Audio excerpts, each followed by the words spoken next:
اعوذ باللہ من الشیطان الرجیم، بسم اللہ الرحمن الرحیم۔ السلام علیکم ناظرین، امید ہے آپ خیریت سے ہوں گے۔ کہتے ہیں جادو وہ جو سر چڑھ کر بولے۔ کچھ دن پہلے تک کہا یہ جا رہا تھا کہ عمران کی سیاست ختم کر دی گئی۔ کہا یہ جا رہا تھا پی ٹی آئی بطور پارٹی ختم ہو گئی۔ کہا یہ جا رہا تھا کہ کپتان کا نام لیوا پاکستان میں کوئی نہیں بچے گا۔ کہا یہ جا رہا تھا کہ عمران اپنی سیاسی غلطیوں کی وجہ سے خودکشی کر بیٹھا۔ کہا یہ جا رہا تھا کہ 9 مئی کے واقعات کی آڑ میں ساری پارٹی ذبح کر دی جائے گی۔ کہا یہ جا رہا تھا کہ پوری قوم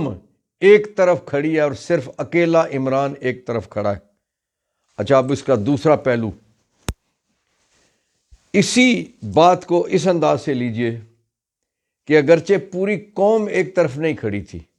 ہاں یہ الگ بات ہے کہ ساری کی ساری جماعتیں، سیاسی مذہبی جماعتیں، لبرل جماعتیں، بے دین جماعتیں، آزاد خیال جماعتیں اور معتدل جماعتیں، وہ ساری کی ساری ایک جگہ اکٹھی کر دی گئی تھیں اور یہ تاثر دینے کی کوشش کی گئی تھی کہ جس طرح سے پی ڈی ایم کی 13 جماعتی قومی حکومت ہم نے بنائی ہے اور وہ قوم کو مسائل میں سے نکالنے کے لیے، اسی طرح سے تاثر یہ دیا جا رہا تھا کہ اب P D M 2.0 plus Nawaz Sharif کی قیادت میں جو نعرہ لگا تھا کہ امید پاکستان اور پاکستان کو نواز دو، اور الیکشن سے 2 دن پہلے جو اشتہارات فل پیج اخباری اشتہار دیے گئے جہازی سائز کہ نواز شریف 4تھی دفعہ انتخاب جیت کر منتخب ہو چکا، یہ کیا ہو گیا کہ آج کا منظر کیا ہے؟ آج کا منظر یہ ہے کہ پی ڈی ایم میں موجود لادین جماعتیں ہوں، پی ڈی ایم میں موجود معتدل جماعتیں ہوں، پی ڈی ایم میں موجود مذہبی جماعتیں ہوں، وہ سب کی سب اس وقت ایک نقطے پہ آتی ہوئی نظر آ رہی ہیں، اور وہ نقطہ یہ ہے کہ الیکشن دھاندلی زدہ ہے، الیکشن چوری شدہ ہے، الیکشن میں بے ایمانی ہوئی ہے۔ اور ناظرین، یہ کس کا کہنا ہے؟ یہ کس کا نقطہ ہے؟ یہ پی ٹی ایم کا نقطہ نہیں ہے، یہ پی ڈی ایم کا نقطہ نہیں ہے، یہ کسی اور کا نقطہ نہیں ہے۔ یہ نقطہ سب سے پہلے پی ٹی آئی نے اٹھایا ہے، اور یہ نقطہ اس کے بعد ساتھ ہی جماعت اسلامی نے اٹھایا، تحریک لبیک نے اٹھایا، اور اب جے یو آئی ایف نے بھی اور اے این پی نے بھی یہ نقطہ اٹھا دیا ہے، اور بلوچستان کی کچھ جماعتوں نے بھی یہ نقطہ اٹھایا ہے کہ الیکشن چوری زدہ ہے، الیکشن سرقہ شدہ ہے، الیکشن بے ایمانی پر مبنی ہے۔ مولانا نے آج انہوں نے اپنے ٹیلی ویژن کے مختلف پروگراموں نے یہ کھلا کر کہا کہ جنرل باجوہ اور جنرل فیض حمید نے ہمیں اکٹھا کر کے عمران خان کی حکومت گرانے کا ٹاسک سونپا تھا۔ وہ جو کہا جاتا تھا کہ باجوہ عمران کے لیے کام کرتا رہا، وہ جو کہا جاتا تھا کہ فیض حمید تو عمران کے لیے اس کا سارا منظر بنا رہا تھا، وہ آج مولانا فضل الرحمان نے آج کی اپنی گفتگو میں، آج کے اپنے اظہار خیال میں، انہوں نے وہ سارے کا سارا بھانڈا پھوڑ دیا، اور جو پی ڈی ایم کا اس وقت کی جو سازش تھی، آج انہوں نے سازش وہ سر عام بیان کر دی۔ ناظرین، عمران خان کہتے تھے کہ یہ ساری باجوہ کی سازش ہے، وہ دھڑلے سے جلسوں میں اس چیز کی پرواہ کیے بغیر انہیں خوفزدہ کیا جاتا تھا کہ آپ کو اس سلسلے میں مقدمات کا سامنا کرنا پڑے گا، اور مقدمات کا سامنا کرنا پڑا۔ لیکن عمران خان نے جو کچھ کہا، وہ آج مولانا فضل الرحمان نے لفظ بلفظ وہی باتیں کر کے عمران خان کے موقف کی تائید کر دی۔ ناظرین، اس وقت جو صورتحال ہے وہ صورتحال یہ ہے کہ آج پی ٹی آئی کا وفد عمران خان صاحب سے اجازت لے کے مولانا فضل الرحمان کے ہاں گیا، اور وہاں پہ ملاقات ہوئی اور ایک نقطے پہ اتفاق ہوا۔ اس گفتگو کے بعد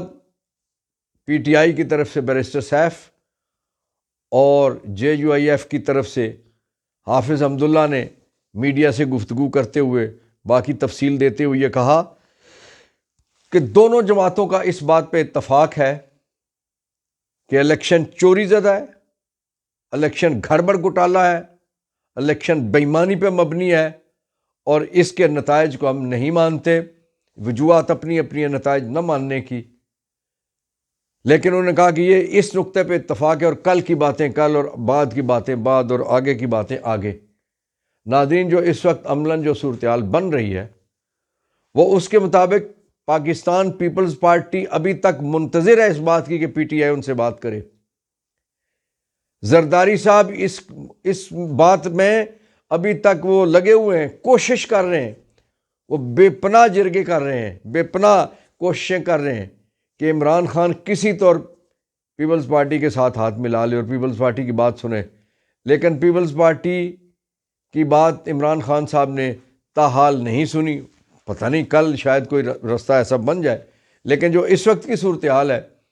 وہ یہ ہے کہ پاکستان تحریک انصاف، جماعت اسلامی، JUIF، GDA، تحریک لبیک، بلوچستان کی جماعتیں، یعنی بہت ساری جماعتیں پاکستان کی جو اپنا اثر و رسوخ اور حیثیت رکھتی ہیں وہ اس الیکشن کو مسترد کر چکی ہیں، اور جو آنے والی صورتحال ہے جس طرح سے PTI نے کہا ہے کہ ہم مرکز کی حکومت بھی بنائیں گے، پنجاب اور KP کی حکومت بھی بنائیں گے، اور اب جو مجھے نظر آ رہا ہے آج کی اس ملاقات کے بعد کہ جو بلوچستان کی صورتحال ہے، بلوچستان میں مولانا کے پاس بڑی معقول 11 کی تعداد ان کے پاس وہاں پہ موجود ہے، 4 PTI کے MP وہاں سے جیتے ہوئے ہیں، اور جو باقی نالائیں جماعتیں نون لیگ سے اور پیپلز پارٹی سے، وہ ان دونوں جماعتوں کا راستہ روکنے کے لیے یا ان میں سے میں بھی پیپلز پارٹی کو ساتھ شامل کر کے وہ ایک ایسی بلوچستان میں حکومت بنا جس میں PTI JUI، زیادہ چانس تو یہ ہے کہ یہ 2 جماعتیں بنائیں گی، کیونکہ پیپلز پارٹی کو مولانا انکار کر چکے ہیں، اس لیے بلوچستان میں حکومت مجھے اگلی بنتی ہوئی یہ اس طرح کی 2 جماعتوں کی یہ مشترکہ حکومت بنتی ہوئی نظر آ رہی ہے، اور انشاءاللہ العزیز پنجاب اور مرکز اور KP میں پاکستان تحریک انصاف اپنی حکومت بنانے کی پوزیشن میں آتی نظر آ رہی ہے۔ ناظرین، جو الیکشن کمیشن کی ڈوریاں ہلانے والے تھے، جنہوں نے پاکستان کو ایک عذاب میں مبتلا کر دیا، وہ اس بات پہ بڑے خوش تھے کہ ہم نے الیکشن کروا دیا۔ قاضی فائز عیسیٰ صاحب نے کہا تھا جیسا تیسا ہو الیکشن کر دیں، انہوں نے یہ بالکل نہیں کہا کہ الیکشن فیئر کروا دیں، شفاف کروا دیں، اور آج کل وہ مقدمات کی سماعت کے دوران پوچھتے ہیں کہ کیا الیکشن ہو گئے، کیا رزلٹ مکمل ہو گئے، کون وزیر اعظم بن رہا ہے یا بن گیا، یعنی اس انداز سے کہ جیسے ایک کوئی کل کا بچہ، اور بچہ بھی وہ جو دنیا سے کٹا ہوا ہو، وہ سوالات کرے۔ اس قسم کے سوالات ہمارے قاضی فائز عیسیٰ صاحب کر کے پتہ نہیں وہ کیا ظاہر کرنا چاہتے ہیں کہ انہیں کچھ معلومات نہیں، ان کی بیوی سے بات نہیں ہوتی، ان کے بچوں سے بات نہیں ہوتی، ان کو گاڑی میں بیٹھے ہوئے ڈرائیور سے بات نہیں ہوتی، اور وہ اپنے کسی رجسٹرار سے بات نہیں کرتے، جج صاحب سے بات نہیں کرتے، اپنے سٹاف سے بات نہیں کرتے، کہ انہیں خبر ہی کوئی نہیں ہے کہ پاکستان میں الیکشن کہاں تک پہنچے۔ ایسے نہیں چلے گا، ایسے نہیں چلے گا۔ یہ وہ وقت ہے جناب چیف جسٹس، آپ کی وجہ سے اس ملک پہ یہ جو سیاسی عذاب نازل ہوا ہے، جو توڑ پھوڑ ہے، جو لوگ نالاں ہیں، جو لوگ سسٹم سے، ریاست سے بیزار ہوتے جا رہے ہیں، اس میں سب سے زیادہ بڑا حصہ آپ کا ہے کہ آپ نے ایک سائیڈ، آپ نے کہا الیکشن آنے والا ہے، سر پہ ہے، اس لیے جہانگیر ترین اور نواز شریف کی نااہلی کے حوالے سے فیصلہ ہم نے الیکشن سے پہلے کرنا ہے، وہ آپ نے فیصلہ کیا، لیکن آپ یہ نہیں سوچا کہ ایک طرف تو وہ 2 بندوں کے لیے آپ نے سارا سسٹم تبدیل کر دیا، ساری سزائیں ختم کر دی، ساری گناہ معاف کر دیے، لیکن دوسری طرف کروڑوں لوگ، جو عملاً کروڑوں لوگ PTI کے ساتھ تھے، جنہوں نے کروڑوں ووٹ 2018 کے الیکشن میں دیے تھے، اس کے بعد ضمنی انتخابات میں کروڑوں ووٹ دیے، کہ ان کروڑوں لوگوں کو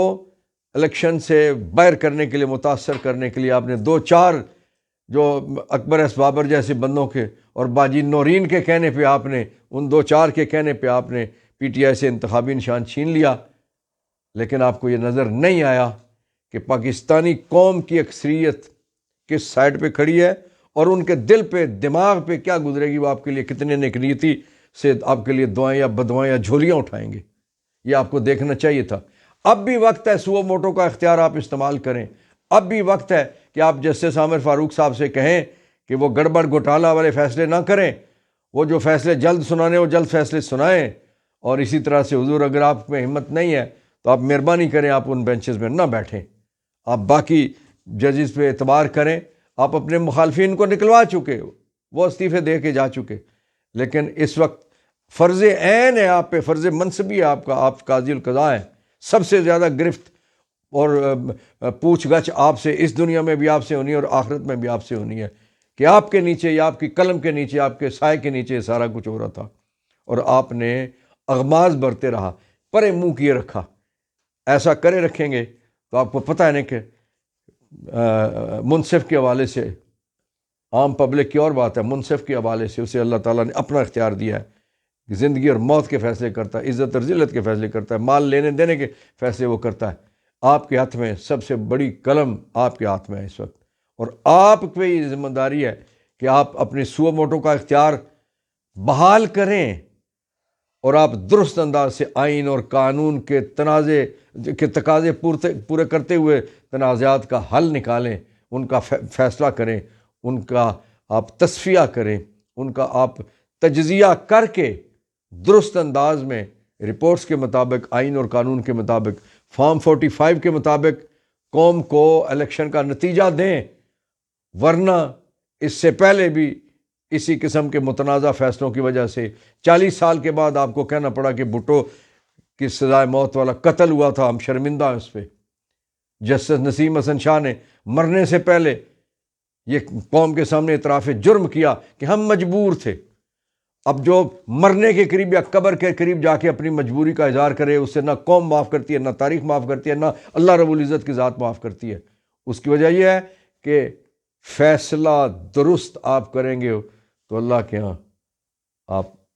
خوشی خوشی جائیں گے، اور اگر ایسا نہیں کریں گے تو یہ دنیا بھی آپ کے لیے عذاب بنے گی، اور آخرت تو پھر اللہ کا فیصلہ قرآن کریم میں لکھا ہوا ہے